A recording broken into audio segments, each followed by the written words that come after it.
बिस्मिल्लाहिर्रहमानिर्रहीम। अस्सलाम वालेकुम। Welcome to the business info. आज हम आपको एक जनरल स्टोर पे लेके आए हैं। वहाँ पे हम इनके मालिक से इस कारोबार की सेटिंग के बारे में समझेंगे। हम उनसे इनके इनपुट्स के बारे में जानेंगे और इसके आउटपुट्स के बारे में जानेंगे। तो चलिए आपको इनसे मिलवाते हैं और उनसे पूछते हैं इस कारोबार की मुख्तलिफ सेटिंग्स और मुख्तलिफ अवामल जो दरपेश आ सकते हैं इस कारोबार में। तो चलिए आइए। अस्सलाम वालेकुम। वालेकुम सलाम। अंकल कैसे हैं? बिल्कुल। अंकल तेरा अपना तारफ़ तो करवाइए। आप अपना नाम और जनरल स्टोर कहाँ पे वाक़ है? मराज के मराज मेरा नासर जुवैद है। नासर साहब। अच्छा नासर साहब, आप ये जनरल स्टोर का काम कब से कर रहे हैं? 8 साल से। 8 साल से। तो इन 8 सालों में आपको ये काम कैसा लगा? बहुत अच्छा। बहुत अच्छा।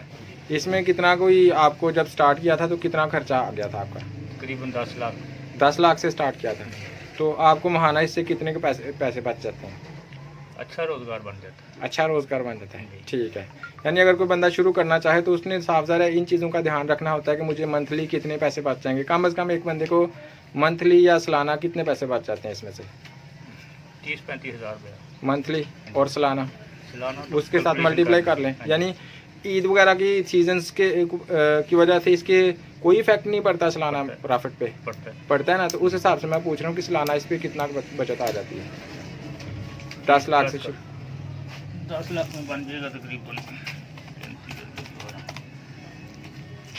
4-5 लाख रुपये बन जाएगा। 4-5 लाख रुपए। सही है। अच्छा सर, इस कारोबार में कौन सी आइटम्स ज़्यादा अच्छी हैं, मतलब इस जनरल स्टोर में वो रखी जाएं तो वो ज़्यादा सेल होती हैं? Current item. Current item. एक करंट आइटम। करंट आइटम्स हाँ जी। कौन सी इसमें आती हैं? इसमें नेस्ले है, नेशनल है, उसके अलावा और कंपनी है अच्छी अच्छी। यानी जो रूटीन में जिनकी पब्लिसिटी ज़्यादा है वो आइटम्स करंट आइटम से मुराद है। ठीक है। अच्छा सर, आप ये बताएं कि जो चीज़ें हम अपने स्टोर में रखते हैं इनमें क्वालिटी ज़्यादा मैटर करती है या क्वांटिटी? यानी क्वांटिटी का ख्याल रखना चाहिए या क्वालिटी का? क्वालिटी का। अच्छा, एक बात मुझसे मिस हो गई थी कि आपने बताया था आपने 10 लाख से काम शुरू किया था। क्या ये काम 10 लाख से कम इन्वेस्टमेंट से भी शुरू किया जा सकता है या इससे कम अज़ कम इतनी होनी चाहिए? कम से भी शुरू किया जा सकता है। कितनी कम अज़ कम कितने से शुरू किया? कम से कम 5 लाख। कम अज़ कम 5 लाख।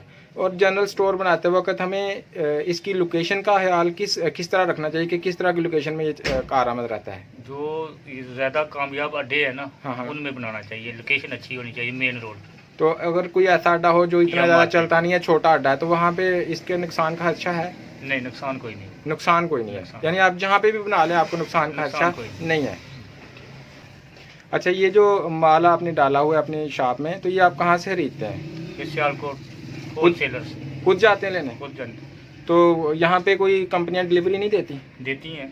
तो उसमें अंदेशा होता है कि ज़्यादा 2 नंबर माल ना हो। यानी 2 नंबरी से बचना हो तो आपको खुद जाके खुद शॉपिंग करनी चाहिए। इसका एक ये भी फ़ायदा हो सकता है ना कि अगर आपके दुकान से 2 नंबर माल जाएगा तो दुकान की रिप्यूट खराब हो जाएगी। अगर आप खुद लाएंगे तो आपका ट्रस्टेड होगा, तो लोगों का इतबार आप पे बहाल होगा। सही है।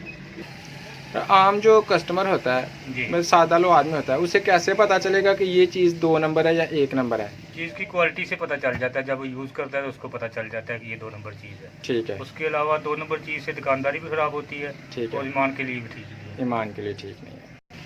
अच्छा सर, इस काम के शुरू करने के लिए सिर्फ इन्वेस्टमेंट का होना ज़रूरी है या काम शुरू करने से पहले ट्रेनिंग का होना भी ज़रूरी है? तजर्बे का होना बहुत ज़रूरी है। तजर्बे का होना बहुत ज़रूरी है। यानी वो पहले किसी शॉप पे काम करे, चंद दिन काम करे, ताकि उसको पता चले कि क्या चीज़ खरीदनी है, किस तरह चीज़ सेल करनी है, ग्राहक को कैसे डील करना है। ठीक है। आप इसकी रिकॉर्ड कीपिंग कैसे करते हैं? यानी इसका रिकॉर्ड कैसे बरकरार रखते हैं कि मैं इतना माल ले आया और इतना सेल होगा और इतना मुझसे? 1 साल के बाद आप अंदाज़ा लगा लें सारी चीज़ें नोट करके कि आपके पास कितना माल पड़ा हुआ है, कितना आपने खर्चा है। ठीक है। आपको खुद अंदाज़ा हो जाए। शॉप में ये जो चीज़ों की अरेंजमेंट है, आगे किसको लगाना है, पीछे किसको लगाना है, इन बातों का कैसे ख्याल रखा जाता है? कौन सी चीज़ें फ्रंट पे लगानी चाहिए, कौन सी चीज़ें पीछे लगानी चाहिए? हर चीज़ फ्रंट पे हो तो ज़्यादा बेहतर है, क्योंकि अंग्रेज़ की कहावत है कि जो दिखता है वो बिकता है। जो दिखता है वो बिकता है। ज़बरदस्त। क्या बात है।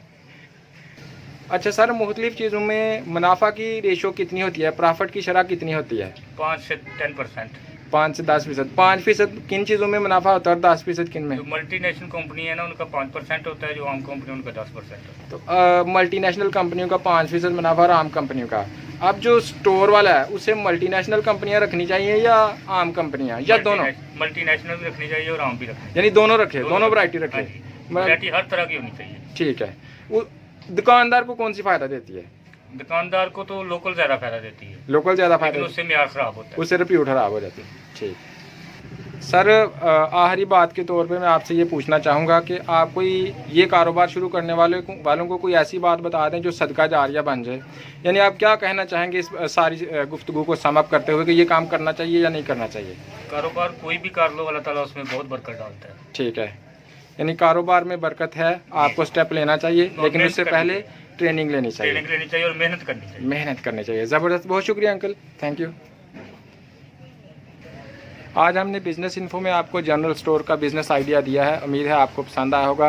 अरे रुकिए जरा, हमारी बात तो सुनिए। इतनी मेहनत से हमने वीडियो बनाया है, 1 लाइक तो बनता है। इतने बड़े यूट्यूब पर आप अगली दफा कैसे ढूंढेंगे? तो जल्दी से हमारे चैनल को सब्सक्राइब करें और घंटी को प्रेस कर दें।